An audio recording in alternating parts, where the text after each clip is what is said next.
Before we go ahead and dive into the video for today, the information that I got this from was from watchdogs.ubisoft.com in regards to the patch notes for Title Update 1.11. Now, if you want to read this over yourselves instead of watching the video, then that's completely understandable, as the links will be in the description below, as well as the Twitter account information for both Watch Dogs game and Ubisoft. Once again, the links will be in the description below. But other than that, my name is BuzzBrock30, and for today, we're going to be talking over said patch notes for Title Update 1.11 in regards for the preparation of the Human Conditions DLC. And if you do not know what the Human Conditions DLC is, it is the second content for Watch Dogs 2. I'll go ahead and show off the trailer just so you know what I'm talking about.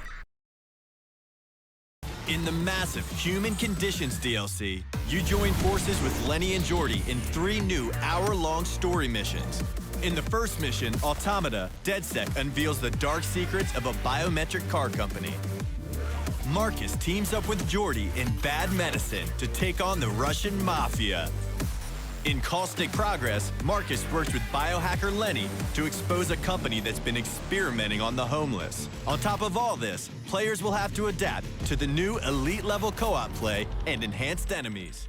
So as of February 9th, 2017, the official Twitter account for Watch Dogs Games has posted information over the patch notes. Now, the expected data download is supposedly 10 gigabytes for the PS4 and Xbox One consoles and 14 gigabytes for the PC. Now, this can change over time because the data could be much bigger than expected. So all I can say for that matter is that we just have to save as much storage as possible if we want to download the patch, the title update. And in regards for the new features and content, as well as for miscellaneous such as multiplayer, single player, anything of that nature, I'll go ahead and put that into different brackets so we can specifically focus on those topics. In regards for the new content that's to be implemented within the game of Watch Dogs, there is a lot of it, to be quite frank. One of them happens to be guest mode, and to put it short and simple, guest mode allows players who do not have access to the current or future DLC to access it with through a friend. Basically, it allows them to test the waters out with, experience for themselves, and it can also play a huge factor in whether or not they should buy the season pass for themselves. Another thing they talked about, and they didn't go into specifics with it, was about the world locations, the new areas, so to speak. This comes from the single player missions that are to be added within the second DLC, and quite frankly, I'm interested in see what it's all about, what it's looking like, but then again, there's no more information on that. So we'll go ahead and move on to the next part, which is the dances, the emotes, and the clothing. Now, to be quite honest, the new dances are quite hilarious. If you went to the Twitter account for Watch Dogs game, you'll see Marcus doing what happens to be a redone version of the Carlton. And if you don't know what that is, it's a dance move made by Alfonso Ribeiro in the French Prince of Bel-Air, and it's quite hilarious.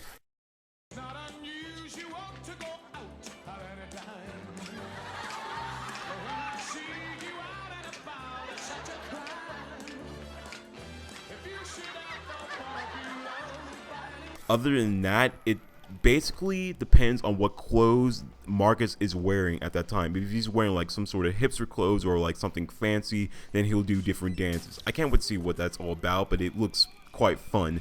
As well as for the emotes, now there are specific emotes that they talked about, which is the mocking and laughing, to be added within the emote circle, and basically is to taunt your opponents, basically, if you wanted to. And I can actually see that not being a problem, but being quite funny and hilarious, and that's it for that.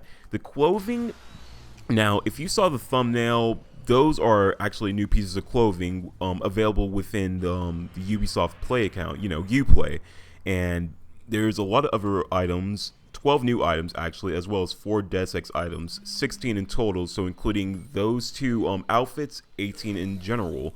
And we don't know what it basically is, but I can tell you it's probably going to look hipstery or fancy, or exquisite if you like, yellow swag and all that good stuff. They also took this opportunity to talk about the leaderboards, and I quote, rework the overall clarity and legibility of the leaderboard app. Basically, from here on out, they're going to end up giving us notifications when the season has ended and what rank we've obtained, because not a lot of players know when the season does end and what they've managed to get, whether it be gold, bronze, silver, diamond, master, or just stay in the recruiting process. Just a heads up, there is a 20-day span within each season, and right now, currently, we are in season 5, so just so you guys know.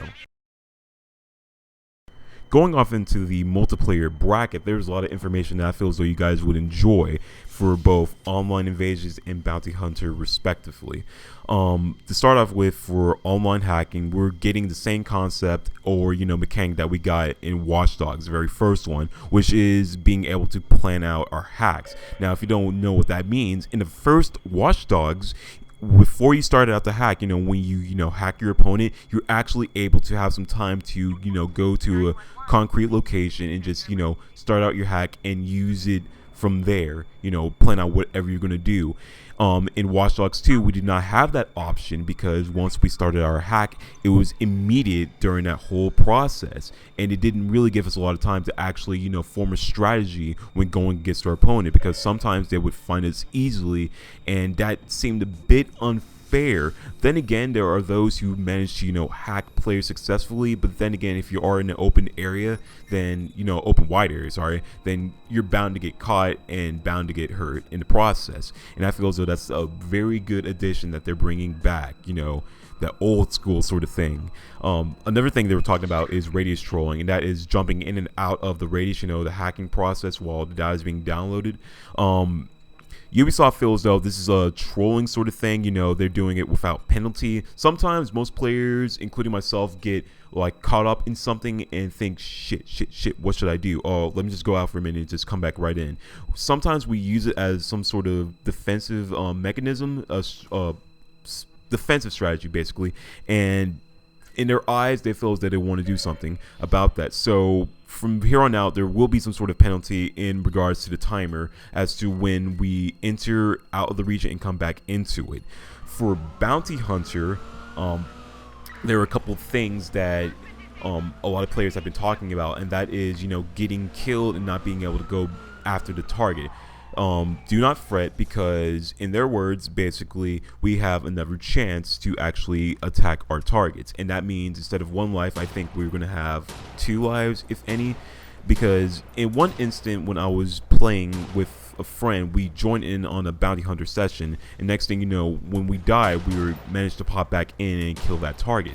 It sounds weird at first, but then again, it's very clear to most players that when chasing after targets, it can be hard. Sometimes they'll be using weapons that we consider overpowered, or using strategies that we do not like, camping, that sort of thing. So they're going to do something about that. Also, the reduced co-op respawn advantage. For players who have a bodyguard protecting them, there are times when bodyguards would end up popping up right beside you, or right next to you after you killed them. They want to go ahead and push that range a bit back, push them back into a farther area, away from the action, so you can have your eyes on the prize. They also been talking about the police AI. They wanted to go ahead and try to nerf that down, because a lot of players who are usually the targets try to get away from the cops, and when someone new joins the session, the cops immediately know where they are, or the cops are usually just too hard to to avoid, because that you have that damn helicopter up in the sky, and a lot of people are thinking to themselves, how the hell am I going to get away from a 5 exclamation star bullshit such as that? So once the cops lose sight of you, they will not attempt to chase after you, as far as I can tell from the information that they've given us. And man, I can tell you that's actually going to be pretty good, because a lot of players have been having trouble with that. For most players, it's not necessarily hard to get away with cops, because you have the hiding mechanism in the car. But then again, once the that Far Cry radar thing pops up and just starts filling up, then you're in trouble. So they're going to end up nerfing the cops in a big way, and that's actually going to help out the competition a bit more, in their case. Try to balance it out, basically. Now, in regards for the weapons, they decided to polish it out, and by that I mean they wanted to improve the recoil status of most weapons that they felt as though have a bit of a perfect aim, as well as the sound improvements for when the guns are actually fired. A lot of players may not see a problem with that, but they want to be sure that every weapon is balanced in its own sort of way. And speaking of nerfing or boshing them down, the shotgun class is actually being nerfed down to a range of 40 meters, since from most of the feedback was players, they felt as though that it acted like snipers. And I did have a bad instance with shotguns before, whereas I was chasing one opponent down in Bounty Hunter and it is without a shotgun from far away, and boom, dead via instant headshot. And you just thinking to yourself, or I'm thinking to myself, just sitting in my chair, just wondering, why? because, you know, it was just insane. But they decided to nerf that down just a bit, and besides that, I think that's the only weapon class they're going to, you know, bosh down on just a bit. The only other weapon I could think of that they nerfed was the Your Boy Surge sniper rifle. It's still pretty powerful, but the thing is though, like, they reduced the magazine size from 6 to 1, and every time you shoot, you instantly reload after each and every shot. This gives the enemy ample opportunity to actually kill you, but if you place your shots correctly, then, you know, you never know what's going to happen. You can end up killing them, or you can, you know, end up missing them and you still get killed in the process. They also talk about the IED and explosive shock pads, that every time a player sets them down, you can hear a distinct noise from it. And in the past, you know, they basically said you may still die from it, and I find that quite funny because, you know, you can still die from it. Couple of tips: if you happen to use NetHack, you can see the radius of the explosives and or stun devices, of course, but you can also hack them without the use of NetHack as well. And while it may not seem useful, you can actually turn it off to give you time to actually run away, so you don't, you know, die via explosion, all that kind of crap. You can also shoot them, but it's best to, you know, shoot them from far away, otherwise you'll end up getting screwed over. The only other thing that I can talk about for this specific, and it doesn't have to do with weapons, it would be the car on demand. And you know how when you try to access a car, you know, through the app on your phone, it usually pops up in a certain area, such as enemy territory, anything like that. They're going to improve that by making sure that it pops up right next to you when you need it the most. So yeah, a lot of people have been having trouble with that, and I'm glad to see that they're putting their foot down on it. Last thing I want to talk about is a couple things I saw on the Twitter account page for Watch Dogs and Ubisoft Montreal, if I'm not mistaken, as well as the basic fixes that are coming into the game, you know, being implemented into the world of Watch Dogs 2. One of them is, you know, the hacker space camping situation. While it's a little step, it is a big step for most of us because, you know, as of now, they're probably going to add a couple of cameras in as well as fuse boxes, and it's up to us to use those for the current situations that we are in.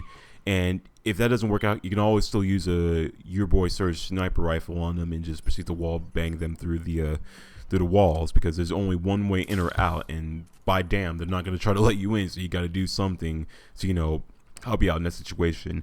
Couple of things over performance and stability issues, as well as co-op issues, you know, co-op missions not being able to, you know, become completed, or, you know, the objective, you know, the additional objective that you do, like, messed up in that sort of way, as well as a couple of missions that, you know, don't play out the way you wanted to, as well as a couple of exploits that most players have been using, which is, you know, consuming botnets, you know, having infinite botnets in that source, or, you know, how hackers can instantly find you without, you know, using, like, going through all that complicated hoops and all that crap. One thing that actually interested me would be about the PC specs, but then again, I'm really not a big person who's into PC, nor am I the smartest person over it. So for those who actually use the PC to game on, I suggest going into the link in the description, you know, watchdogs.ubisoft.com, and going in there and see what they're talking about with PC, you know, the specs, what you need to process all this information in. And that's basically it for all the fixes on that. One other thing that I really want to talk about was the pic that Ubisoft Montreal posted, and that was basically over them having an internal tournament, I believe, over a certain game mode for Watch Dogs. You know how the dev team is doing something for that. I can't confirm anything because I'm not going to be that kind of clickbaiting bad. It's going to be like, we're getting new game modes all over. But it's like, if they're posting that kind of information out, it makes you wonder, what are they planning? Because in the third DLC, there is talks of a new co-op mode, but then again, most of us are wondering where is the original competition, because while Bounty Hunter and Online Invasions are fun, there are times when it may not be as competitive as it is. Then again, Bounty Hunter is a bit competitive when you have other players, you know, trying to go after one target and their bodyguard, so yeah. But who knows what could happen afterwards? Who knows what they can bring into the game for the second DLC, which is the Human Conditions DLC.